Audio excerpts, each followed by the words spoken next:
देश में एक देश एक चुनाव को लेकर चर्चा तेज हो गई है। 1 सितंबर को समिति का भी गठन हो गया है।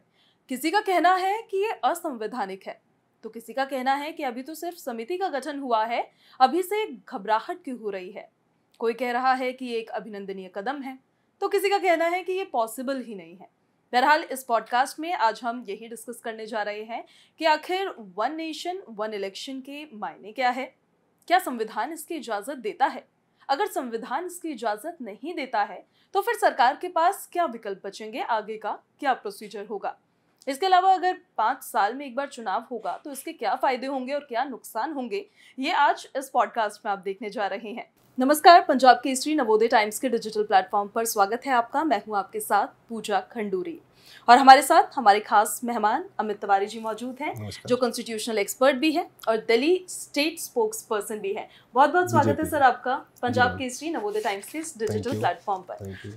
इस पॉडकास्ट को हम आगे बढ़ाएंगे बेसिक क्वेश्चन के साथ, और वो सवाल आपसे ये है कि वन नेशन वन इलेक्शन आम नागरिक अगर इसको सुनता है तो उसके लिए इसके क्या मायने हैं? देखिए, आम नागरिक पहले से ही इस देश में इस वन नेशन वन इलेक्शन के बारे में जानता है। आप मुझे बताइए, जब पंचायत के चुनाव होते हैं तो क्या जो पंचायत के चुनाव में नागरिक वोट डालने जाता है वो अपना पंचायत ग्राम प्रधान भी चुनता है, ब्लॉक लेवल पे भी चुनता है और जिला पंचायत लेवल पे भी चुनता है।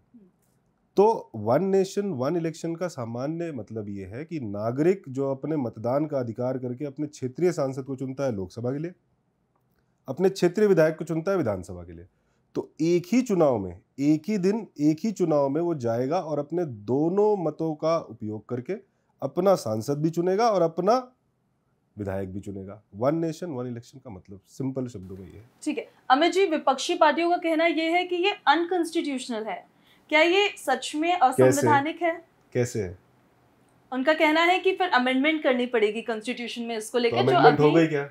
नहीं, उनका कहना है। आपका कहना क्या है इस पे? जब अमेंडमेंट ही अभी नहीं हुई, कोई डॉक्यूमेंट आया ही नहीं, तो असंवैधानिक कैसे हो गया? अगर मुझे किसी डॉक्यूमेंट को, किसी पार्लियामेंट के बिल को, किसी एक्ट को, किसी गवर्नमेंट के कंडक्ट को असंवैधानिक कहना है तो पहले वो कंडक्ट होना तो चाहिए। कहाँ है डॉक्यूमेंट, कहाँ है बिल? देश तो सिर्फ आज इस विषय पर चर्चा कर रहा है और लोकतंत्र में चर्चा होना स्वाभाविक है। तो अभी तो जब कोई डॉक्यूमेंट ही नहीं है, कोई बिल ही नहीं है, कोई मूवमेंट ही नहीं है, सिर्फ एक समिति का गठन हुआ है, आप पहले से ही मान लो असंवैधानिक है। सीए के टाइम में आपको याद होगा, उस टाइम में भी इन्होंने रजिस्टर बन रहा है, गुमराह करने की कोशिश की, हुआ।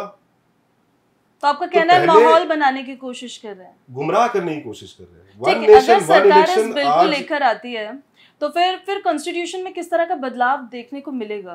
देखिए, संविधान में आर्टिकल 73 लोकसभा के लिए और आर्टिकल 172 विधानसभा के लिए, वो इन दोनों जो सदन है इनका टेन्योर फिक्स करते हैं 5 इयर्स। इसी तर्ज पर रिप्रेजेंटेशन ऑफ पीपल्स एक्ट 1951 में भी सेक्शन 13 और 14 ये करते हैं। इलेक्शन कमीशन इसको इंश्योर करता है कि 5 वर्षों तक चले और फिर दोबारा 5 वर्षों की समाप्ति होने के पहले दोबारा से चुनाव हो। अब स्वाभाविक है, यदि सरकार इस विषय को लेकर आती है, एक जनमत बनता है, जनता के बीच में चर्चा होती है और यदि इस पर एक राय बन जाती है कि हाँ, इस देश में वन नेशन वन इलेक्शन एक जरूरत है, एक आवश्यकता है, तो संवैधानिक अमेंडमेंट भी होगी। लॉ कमीशन ने भी रिकमेंड कर रखा है way back in 1999 and as well as in 2018 कि कॉन्स्टिट्यूशन में भी as well as representation of people act में। और कब अमेंडमेंट नहीं हुए? होते हैं अमेंडमेंट, आवश्यकताओं के अनुसार अमेंडमेंट किए जाते हैं। ठीक है, अगर 5 साल में एक बार चुनाव होता है, ये बिल लाया जाता है, ये पास करवा दिया जाता है, तो इससे फायदे क्या होने वाले हैं? देश को इससे क्या फायदा मिलेगा और चुनौतियां क्या रहने वाली है इस दौरान? आप पहले समस्या समझिए। वर्ष, मैं अभी हाल फिलहाल का आंकड़ा देता हूँ, वर्ष 2015 से 2018-19 तक इस देश में विधानसभाओं के चुनाव हुए। इस पूरे 4 वर्षों में, 3.5-4 वर्षों में 18 माह तक मॉडल कोड ऑफ कंडक्ट लगा रहा, कभी इस राज्य में तो कभी उस राज्य में। विकास कार्य रुक जाते हैं, नई स्कीम, नई जो पॉलिसी पैरालिसिस होता है। दूसरा इसका पहलू देखिए, पिछले चुनाव में, वर्ष 2019 के चुनाव में, लोकसभा चुनाव में, इंडिया टुडे की रिपोर्ट है, पब्लिक डोमेन में है, 60,000 करोड़ रुपए का खर्चा हुआ पॉलिटिकल पार्टीज प्लस गवर्नमेंट का in conducting the election, right? Government expenditure, election commission का एक्सपेंडिचर, पॉलिटिकल पार्टीज के एक्सपेंडिचर, इस पैसे को बचा के क्या आप जनता के हितों में नहीं यूज कर सकते? किसानों के फायदे में नहीं यूज कर सकते, स्कूल बनवाने में नहीं यूज कर सकते, हॉस्पिटल बनवाने में नहीं यूज कर सकते। तीसरा पहलू देखिए आप इसका, सीआरपीएफ पूरे देश में रह ही गई है चुनाव कराने के लिए। कभी बंगाल में हो रहा है तो कभी यहाँ हो रहा है तो कभी वहां हो रहा है। हर वर्ष 5 से 7 राज्यों की विधानसभाओं के चुनाव होते हैं, सिक्योरिटी एपरेटस पूरा मूव होता है। आप बताइए टीचर्स का रिस्पॉन्सिबिलिटी क्या है हमारे देश में? बच्चों को पढ़ाना, उज्जवल भविष्य बनाना। वो भी प्रभावित होता है। टीचर क्या कर रहे होते हैं? जिस विधानसभा का चुनाव होता है, टीचर पहले विधानसभा में, फिर लोकसभा में, फिर अगर जिला पंचायत के चुनाव है तो उसमें वो चुनाव की ड्यूटी में लगे। सरकारी कर्मचारी का मिसयूज होता है। यस, मिसयूज नहीं कहूंगा मैं ऐसे, क्योंकि वो भी संवैधानिक प्रक्रिया है, मिसयूज नहीं। पर आज जो वर्तमान में प्रक्रिया है, इस प्रक्रिया में ह्यूमन रिसोर्सेज लगातार यूज करना पड़ता है। एक ऑल्टरनेट विषय पर चर्चा हो रही है कि यदि हम इसको लेके आएंगे तो समय की बचत होगी। मैं बड़ा सिंपल से एग्जांपल देता हूँ। सुबह आपके परिवार में 4 लोग रहते हैं, उनको ब्रेकफास्ट करना है। एक आदमी जाएगा दूध लेने, वो दूध लेके आएगा, दूसरा आदमी जाएगा चाय की पत्ती लेने, तीसरा आदमी जाएगा ब्रेड लेने, चौथा लंच का टाइम आ जाएगा, ब्रेकफास्ट नहीं हो पाएगा। और 4 लोगों का ह्यूमन लेबर, टाइम, हर चीज वेस्ट होगा। तो एक व्यक्ति जाए ना, चारों चीजें लेके आ जाए। बड़ा सिंपल कॉमन भाषा में समझने के लिए कि जब आप चुनाव कर रहे हो, आप अपना विधायक भी चुनिए, लोकसभा का सांसद भी चुनिए, क्या प्रॉब्लम है आपको? लेकिन इस पर विपक्षी पार्टियों का कहना ये है कि एकदम से कैसे हो जाएगा, इतनी ईवीएम कहाँ से आएगी, इतना स्टाफ कहाँ से आएगा? वो पहले ही मान चुके हैं कि इस देश में ये संभव नहीं है। अभी सिर्फ चर्चा हो रही है। चर्चा के बाद कमेटी का गठन हुआ है। इलेक्शन कमीशन एक कॉन्स्टिट्यूशनल अथॉरिटी है, उसका मैंडेट है चुनाव कराना। पहले पेपर से होता था, अब ईवीएम से होता है ना चुनाव। वो कैसे संभव हो गया? पेपर से ईवीएम में क्यों टर्न हुए? बूथ कैप्चरिंग होती थी।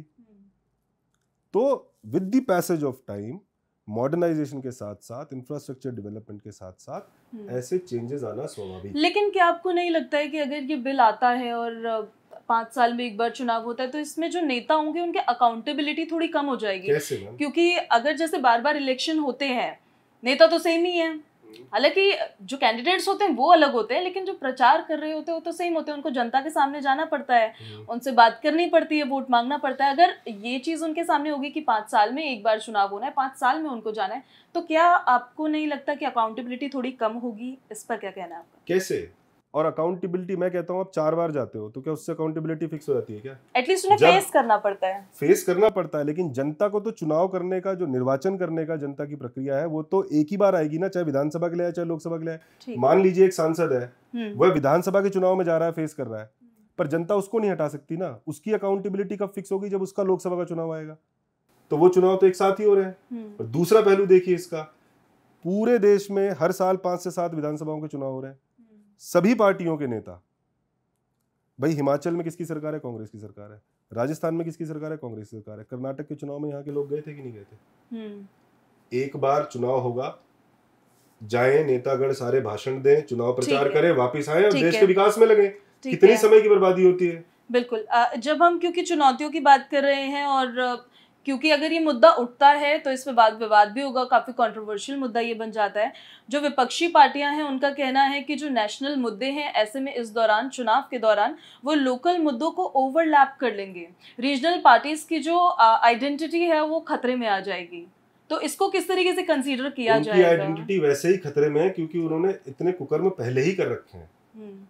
दूसरी बात, आपको मैं सिंपल दिल्ली का उदाहरण देता हूँ। 2019 में अप्रैल के महीने में यहाँ चुनाव हुआ, 7 सांसद बीजेपी के चुने गए, मोदी जी के नाम पे वोट पड़े, केंद्र में सरकार बन गई। 6 महीने बाद ही विधानसभा के चुनाव थे, जनवरी में, दिसंबर जनवरी में।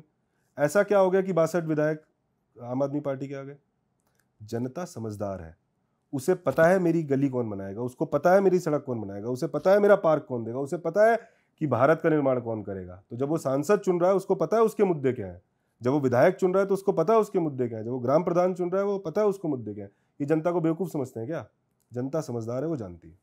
जनता का काम तो वोट देना है, लेकिन जब इश्यूज क्रिएट होते हैं, जब फॉर और अगेंस्ट होता है, तब पॉलिटिकल पार्टीज को आपस में डिस्कस करना होता है और उनके डिस्कशन के बाद फिर जो पार्लियामेंट में सेशन चलता है उसमें बिल जाता है, फिर वो आगे फॉरवर्ड हो जाता है, कानून बन जाता है।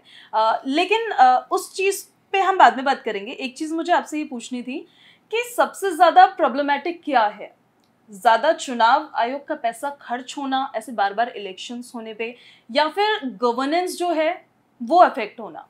देखिए, किसी भी समस्या के मल्टीपल रीजंस और मल्टीपल कॉन्सिक्वेंसेज हैं। अलग अलग बार चुनाव कराने के कॉन्सिक्वेंसेज क्या है, जैसे मैंने आपको बताया। A, financial burden, B, security apparatus की movement, C, administrative problems, D जो सबसे बड़ा है वो है stoppage of developmental works, policy paralysis throughout country.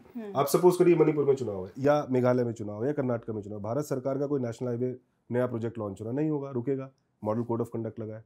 मैंने आपको बताया ना, 4 वर्षों में 18 महीने तक अलग अलग राज्यों में, कभी 2 महीने यहाँ, 1 महीने यहाँ, 2 महीने यहाँ, 2.5 महीने यहाँ, फेजेस में चुनाव होते हैं और मॉडल कोड ऑफ कंडक्ट लगा है। विकास कार्य, आपने जब आज सपना देख लिया है कि 2047 में मोदी जी ने ये संकल्प लिया है कि भारत एक विकसित राष्ट्र होगा, तो उसके लिए मैकेनिज्म तो तैयार करने पड़ेंगे ना। उसके लिए आपको नई पॉलिसीज, नए रिफॉर्म्स, और इलेक्ट्रल रिफॉर्म्स अपने आप में हमेशा से एक विषय रहा है और होता रहा है।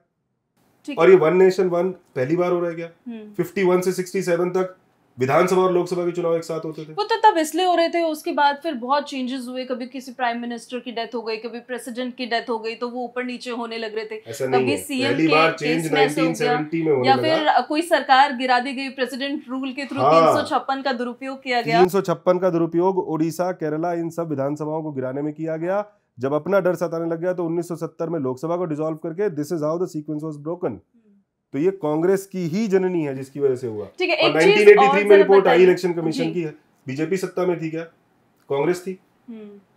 इलेक्शन कमीशन की रिपोर्ट। एक चीज और ये अंतिम सवाल, क्या आपको लगता है कि बार बार इलेक्शन होने से करप्शन भी ज्यादा बढ़ता है? क्योंकि पॉलिटिकल पार्टीज को तो फंड्स चाहिए, हर पॉलिटिकल पार्टी को चाहिए जब उनको इलेक्शन में जाना है। बिल्कुल आपने सही कहा, मैंने आपको बताया ना, पॉलिटिकल पार्टीज का एक्सपेंडिचर जब इंक्रीज होता रहेगा, obviously you will have to look forward for the sources of revenue. तो इसलिए अगर एक ही बार चुनाव होगा तो एक्सपेंडिचर भी कम होगा, क्योंकि प्रचार और जनता तो वही है ना। आप सिर्फ मुद्दे बताएंगे कि मैं राष्ट्र के लिए करूंगा, मेरी ये विचारधारा है, मेरा ये विजन है। आपकी विधानसभा के लिए मैं ये करूंगा, विधायक जाएगा वो अपना विजन बताएगा, सांसद जाएगा वो अपना विजन बताएगा, जनता समझदार है, निर्णय लेगी। और अभी से घबराने की बात क्या है? चर्चा ही तो हो रही है। जब चर्चा नहीं होती कहते हैं लोकतंत्र खतरे में, चर्चा नहीं हो रही। आज जब चर्चा हो रही है तो कह रही चर्चा क्यों हो रही है, लोकतंत्र खतरे में चला गया। तो इधर रहोगे, एक चीज तो डिसाइड करो। ठीक, बहुत शुक्रिया अमित जी आपका पंजाब केसरी नवोदय टाइम्स के इस डिजिटल प्लेटफॉर्म के साथ जुड़ने के लिए। तो ये था 1 नेशन 1 इलेक्शन, जो आजकल काफ़ी चर्चाओं का विषय बना हुआ है कि आखिर वो है क्या, उसके प्रोज और उसके कॉन्स क्या क्या है, क्या क्या चुनौतियां हैं और क्या किस तरह की चर्चाएं चल रही है। अगर आपको ये वीडियो अच्छा लगा है तो please subscribe Punjab Kesari Navodaya time के इस डिजिटल प्लेटफॉर्म को। धन्यवाद।